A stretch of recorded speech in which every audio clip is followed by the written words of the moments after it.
Laurent Geoffrin, bonjour. Bonjour. Merci d'être avec nous. Vous avez été le directeur du Nouvel Observateur, puis le directeur de Libération pendant de nombreuses années. Aujourd'hui, vous êtes le fondateur d'un mouvement, Les Engagés, qui aspire à une refondation de la gauche. Vous avez franchi le Rubicon d'une certaine manière. Vous êtes passé du journalisme à la politique. C'est une totale reconversion sans retour. Oh, sans retour, je ne sais pas. Pour l'instant, oui, c'est un changement de statut, c'est vrai. J'étais commentateur, je défendais un certain nombre d'idées. Maintenant, je défends les mêmes idées, mais en animant une association qui s'appelle Engageons-nous, que vous avez citée, et qui veut effectivement renouveler la pensée, les propositions, la stratégie de la social-démocratie en France. Alors, dans une tribune du Monde publiée il y a 3 semaines, vous disiez que la gauche peut encore gagner en 2022 si elle parvient à faire émerger une candidature crédible cet été. C'est du wishful thinking, comme on dit, ou vous y croyez vraiment? C'est un raisonnement. Il y a un raisonnement de fond, d'abord, parce que les maux actuels de la société, même de la planète, sont connus. Il y a trop d'inégalités, il y a trop d'injustice, d'une part. Et puis, il y a ce grand défi du réchauffement climatique qu'il faut combattre. Et puis, il y a une crise de la démocratie pour laquelle il faut proposer un certain nombre de réformes, à mon avis. Et dans ces trois domaines-là, les solutions de gauche, pas les vieilles solutions, mais les solutions d'avenir, sont les seules pertinentes. Donc déjà, il y a une raison de fond pour lesquelles on doit aller dans cette direction, à mon avis. Ensuite, il y a un raisonnement électoral. On va avoir beaucoup de candidats à la présidentielle. S'il y a une candidate ou un candidat crédible, il est capable ou elle est capable, au premier tour, de réunir autour de 20%. Je pense que c'est pas impossible. C'est difficile dans la mesure où le total actuel de la gauche est de 30%. Mais enfin, si vous avez les 2/3 de ces 30% sur le même candidat ou la même candidate, vous vous retrouvez en position éligible, en tout cas en capacité de passer le premier tour. Et à partir de là, tout est permis. Donc c'est pas impossible. C'est très difficile parce qu'il y a une domination des idées de droite sur la société française. Parce que le parti En Marche, Emmanuel Macron actuellement, maintient ses positions. Mais vous savez, 1 an avant l'élection, on s'est toujours trompé sur les pronostics. Donc si aujourd'hui on fait le pronostic que la gauche n'a aucune chance, je pense qu'on se trompe. Alors on va en parler, on va revenir là-dessus, mais on va parler aussi de l'actualité de la semaine. On va vous faire réagir à un certain nombre d'événements qui ont marqué la semaine. Et comme vous publiez, on va parler de votre propre actualité, puisqu'on va marquer bientôt le bicentenaire de la mort de Napoléon Bonaparte, et vous êtes un des admirateurs... Pas exactement, je ne suis pas bonapartiste. Non, mais vous lui avez consacré quand même deux livres, et vous dites que depuis l'âge de 15 ans, vous êtes vous dévorez tout ce qui paraît sur lui. Vous êtes sûr que les cérémonies qui vont marquer ce bicentenaire ne vont pas être annulées ou perturbées par tous les adeptes de la cancel culture, comme on dit, qui vont rappeler qu'il a rétabli l'esclavage? Ce qui est vrai. Il l'a rétabli, mais il l'a aboli en 1815. Ça, on oublie toujours de le dire. Mais c'est vrai qu'il l'a rétabli, c'est un grand crime, c'est sûr. Mais ce serait quand même paradoxal, franchement, en France, à Paris aujourd'hui, d'effacer la mémoire de Napoléon Bonaparte, qui a un aspect très très négatif dans son bilan. Mais ce serait paradoxal quand, par exemple, les studios de cette radio se situent à 2 pas de l'avenue de Friedland, de l'avenue de Wagram, de l'avenue de la Grande Armée, de l'Arc de Triomphe, de la rue de Rivoli. Vous avez à Paris la gare d'Austerlitz, vous avez le pont d'Iéna, vous avez autour de Paris une succession de boulevards qui portent tous le nom d'un maréchal de l'Empire. Et donc on va dire ça n'existe plus. C'est disparu. C'est une chose dont il ne faut plus parler. En tout cas, c'est dans l'air du temps. Moi, je veux bien, mais il faut effacer les 3/4 de l'histoire de France dans ce cas-là, parce que des gens qui sont mal conduits, vous avez Saint-Louis, vous avez Louis XIV, vous avez Jules Ferry, qui était un grand colonisateur. Alors, toutes les écoles Jules Ferry, on va les débaptiser. parce que Ferry, entre autres actions, a favorisé la colonisation française.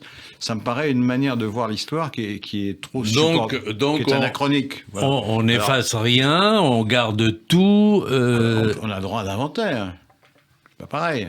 Effacer, c'est pas tout accepter. Enfin, ne pas effacer, c'est pas tout accepter. Donc, Napoléon Bonaparte est un personnage ambigu. C'est un dictateur, mais c'est un fait aussi que les historiens reconnaissent tous, qu'il a maintenu un certain nombre d'acquis de la Révolution française. Et c'est vrai que, il a rétabli l'esclavage, 2, qu'il a mis en place un régime tyrannique, 3, qu'il a mené des guerres incessantes, souvent très meurtrières, surtout à la fin. Mais au bout du compte, à Waterloo, quelles sont les forces en présence ? C'est assez simple. Vous avez d'un côté des forces qui soutiennent les rois, l'ancien régime, la société à ordre, et de l'autre côté l'armée française qui se réfère toujours à l'égalité et à l'émancipation. Alors tout ça, c'est sous la direction d'un... Alors tout ça, il faut retenir, y compris l'émancipation des Juifs, des protestants. Oui, enfin, en tout cas, ça avait commencé sous la Révolution. Ça avait commencé avant, bien entendu, mais enfin, il a mis en place... il a continué, c'est vrai. Certain nombre de structures. De manière un peu expéditive vis-à-vis de la communauté juive de l'époque, parce qu'il a réuni... Vous savez, il a fait un questionnaire extrêmement intrusif. 12 questions. Auxquelles les rabbins, les autorités religieuses juives ont répondu. Et ensuite, Pas seulement, il y avait les autorités rabbiniques et il y avait aussi des notables ou des intellectuels. Voilà, ça a même commencé avec eux et puis ça a été étendu. Il a fait ça. Oui. Et il a fait la même chose d'ailleurs dans plusieurs pays qui ont été conquis par les armées françaises. Il faut rappeler que la conquête des pays étrangers par les armées françaises n'a pas commencé sous Napoléon, elle a commencé sous la Révolution.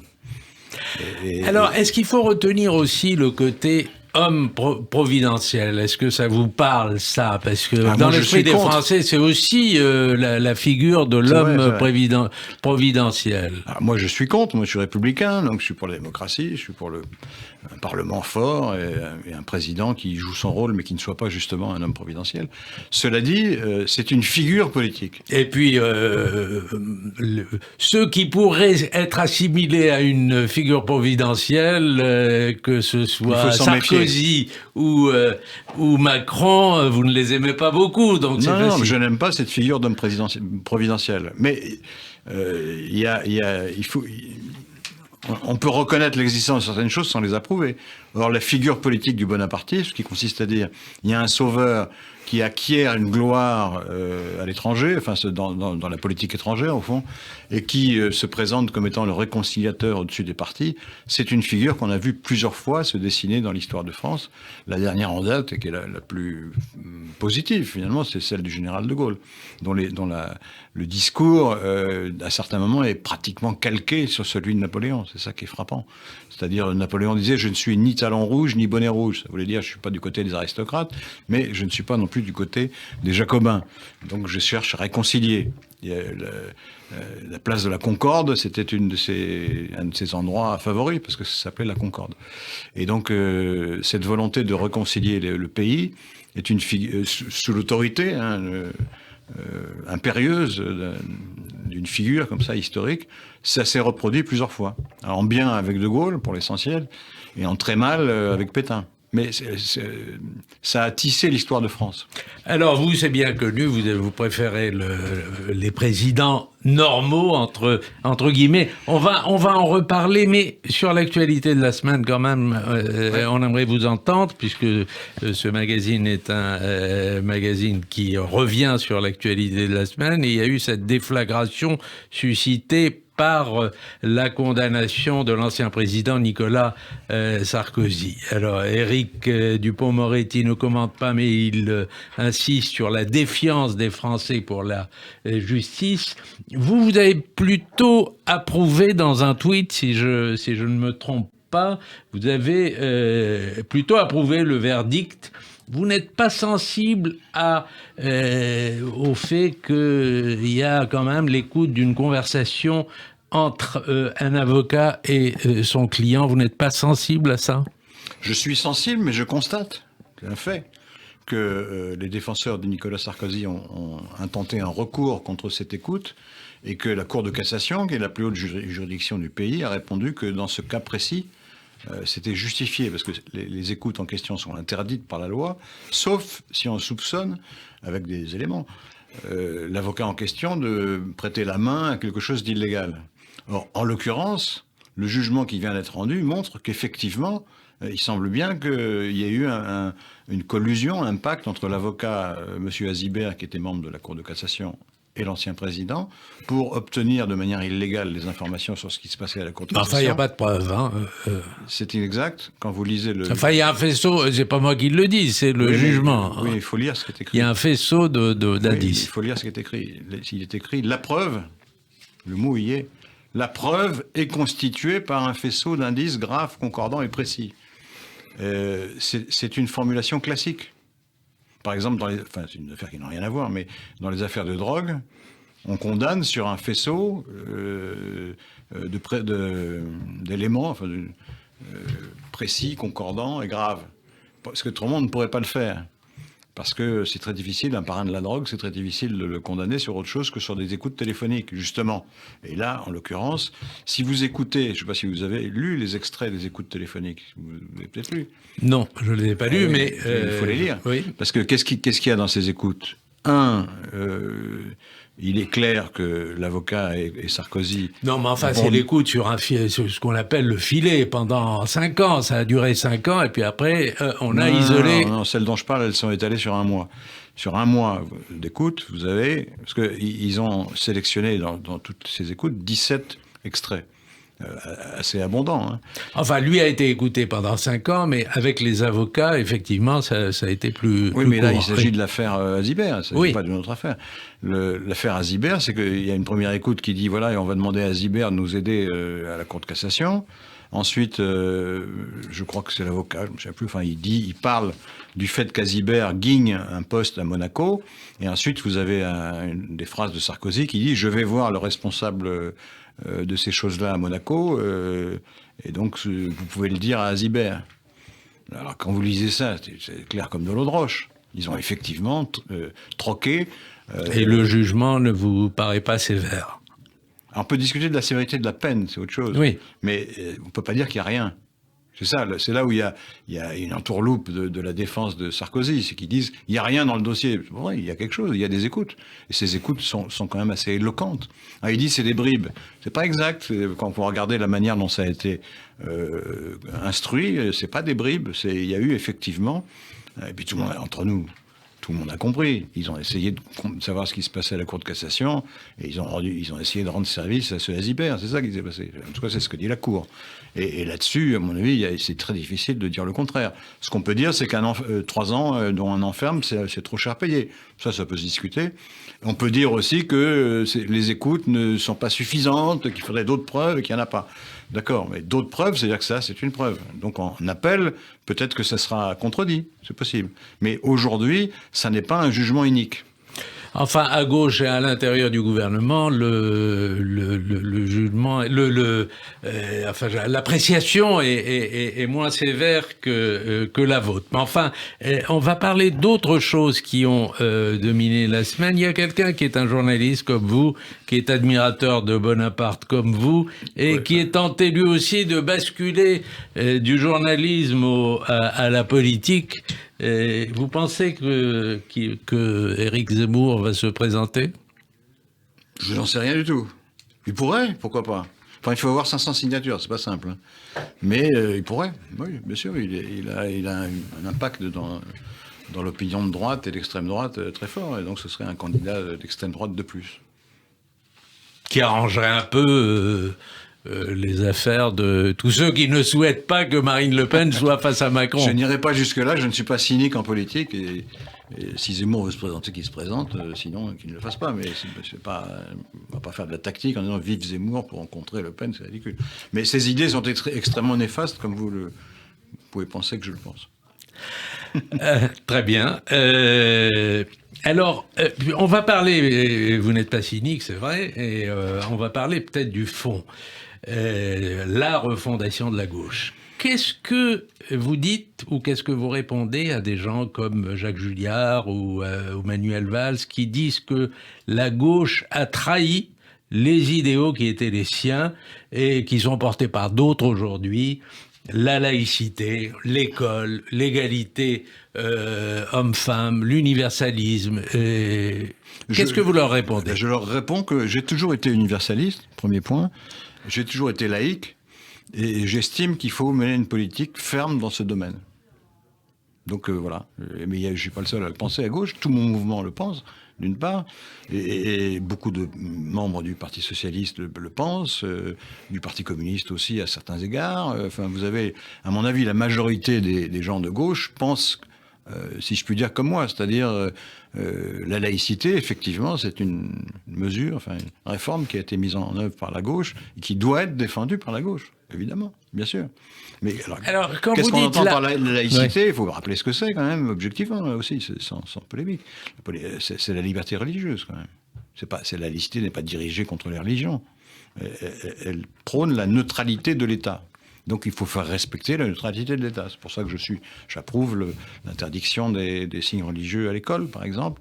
Mais par contre, je n'approuve pas qu'on songe, comme certains à droite et surtout à l'extrême droite, songent à l'étendre à ce qui se passe dans la rue. On ne va pas commencer à réglementer en dehors du fait de ne pas se cacher le visage, encore qu'en ce moment, avec les masques, c'est totalement contredit. Mais enfin bref, la laïcité, ça ne consiste pas à réprimer la religion, ça consiste au contraire à leur assurer une liberté de manière équitable entre toutes. Mais quand il y a des atteintes à la laïcité, comme il y en a aujourd'hui de plus en plus dans les écoles, J'ai lu le livre de M. Aubin, par exemple, je ne sais pas si vous le connaissez. Oui, très bien. Il a fait un rapport d'abord, ensuite il a fait un livre plus récemment. Oui. Cette situation est très inquiétante, c'est vrai, bien sûr. Il faut lutter contre ça. Vous êtes d'accord avec lui, mais personne ne l'a soutenu et tout le monde a mis ce rapport sous le... Moi, j'en parle tout le temps. Dès que je suis à la télévision, j'en parle, donc on ne peut pas dire que je ne l'ai pas soutenu. Alors, quand vous dites la gauche... C'est un homme de gauche, hein, non, mais quand vous dites... Il vient d'un cabinet de gauche, en tout cas. D'accord. Quand vous dites la gauche pense ça, mais où est-ce qu'elle est la gauche aujourd'hui? Voilà. Alors, est-ce que c'est Anne Hidalgo? Est-ce que c'est Olivier Faure? Est-ce que c'est... Olivier Faure, il pense comme moi. Est-ce que ce sont les écolos? Où est la gauche dans la gauche aujourd'hui? C'est simple, vous avez un courant réformiste dont je fais partie, vous avez un courant écologiste et vous avez un courant de la gauche radicale. C'est vrai que la gauche radicale n'est pas claire en matière de laïcité, c'est le moins qu'on puisse dire. Parfois elle l'est, parfois elle ne l'est pas. C'est illustré par la figure de Mélenchon qui, en privé, peut vous dire « moi je suis très laïque, les décoloniaux, c'est pas du tout mon truc », mais publiquement, comme il a besoin de leur soutien militant, il fait des concessions. Mais je trouve que c'est une conception cynique de la vie politique, ça.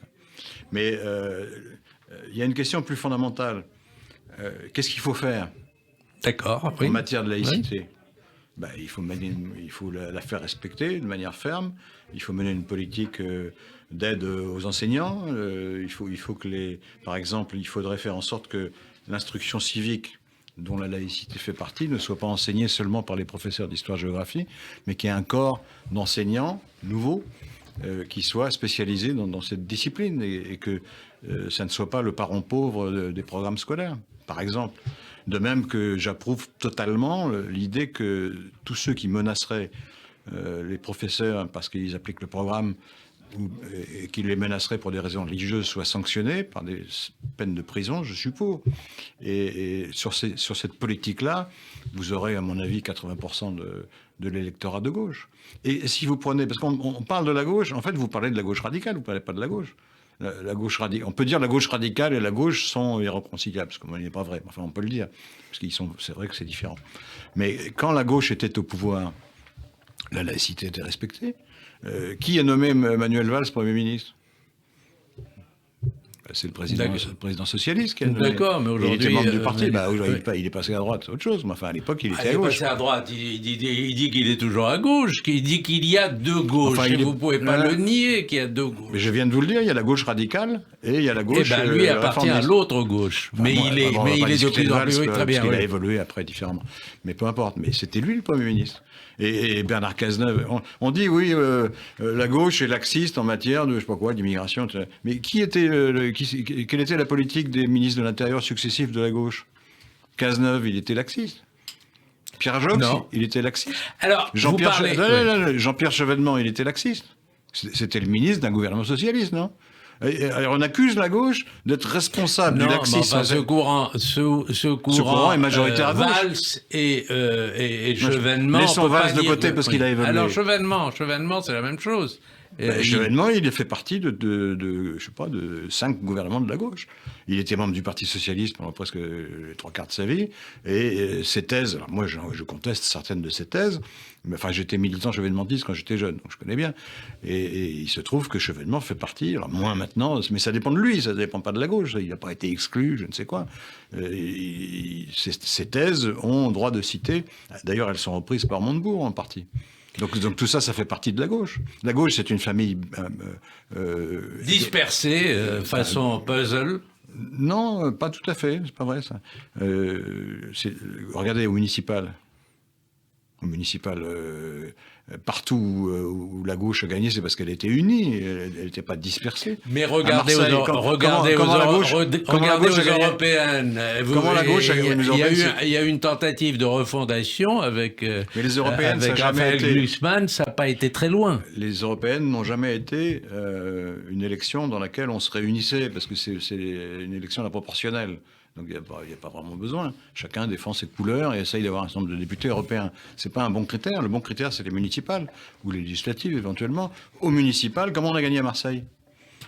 Comment on a gagné à Bordeaux? Comment on a gagné à Lyon? Comment on a gagné à Lille, etc., etc. Parce qu'il y avait une union, pas forcément de toute la gauche, enfin une grande partie de la gauche, et qui a permis d'emporter. C'est quand même rare ça dans les scrutins municipaux. Quand vous avez Lille, Paris, Lyon, Marseille, plus Nantes, plus Brest, plus Nantes, et même à Strasbourg, la gauche a gagné. Elle a gagné parce qu'elle était unie. Donc le dire elle est dispersée façon puzzle, attendez de voir comment ça évolue. C'est pas joué encore. Alors, un mot quand même, puisque c'est un magazine sur l'actualité de la semaine, un mot quand même sur la situation sanitaire. Cette conférence de presse de 18h tous les jeudis, c'est devenu un rituel où on ne dit pas d'ailleurs grand-chose, et un peu le peu qui pourrait être dit a été dit auparavant et divulgué la veille. À quoi ça sert cette messe hebdomadaire? Moi, je suis dans l'opposition, mais je ne vais pas commencer à donner des leçons de politique sanitaire alors que je ne suis pas au cœur des choses et que je n'ai pas toutes les données. Donc, ce que je constate, c'est que le gouvernement a commis un certain nombre d'erreurs, qu'il a d'ailleurs en partie reconnu lui-même. L'histoire des masques, bon, on a parlé longtemps, l'histoire des tests qui ont été insuffisants, et le retard dans la vaccination. C'est ça, les points sur lesquels on peut critiquer le gouvernement. Ensuite, la gestion au jour le jour. Il y a la moitié des médecins qui disent qu'il va y avoir une explosion, l'autre qui dit non, pas du tout, etc. Je comprends qu'un président de la République soit obligé de trancher, et parfois derrière un voile d'ignorance, en fait. Donc, il y a des erreurs. Je ne suis pas dans la philippique permanente à l'égard de la politique sanitaire. Je trouve que c'est trop facile. J'aimerais bien voir au pouvoir ceux qui donnent des leçons en permanence. Surtout que ces leçons sont parfois contradictoires. Vous prenez l'extrême droite, ils sont quand même extraordinaires. Ceux-là, ils disent les vaccins, quand ils arrivent, il faut s'en méfier. On ne connaît pas les effets, etc. Et puis alors, 3 semaines après, ils disent c'est scandaleux, on n'a pas vacciné assez de gens. Il faudrait savoir, s'il faut se méfier des vaccins, on ne peut pas ensuite protester contre le fait que les gens ne sont pas assez vaccinés. Merci Laurent Geoffrin. Je rappelle que vous êtes ancien directeur du Nouvel Observateur, ancien directeur de Libération, et bon courage pour cette tentative de refondation qui est la vôtre.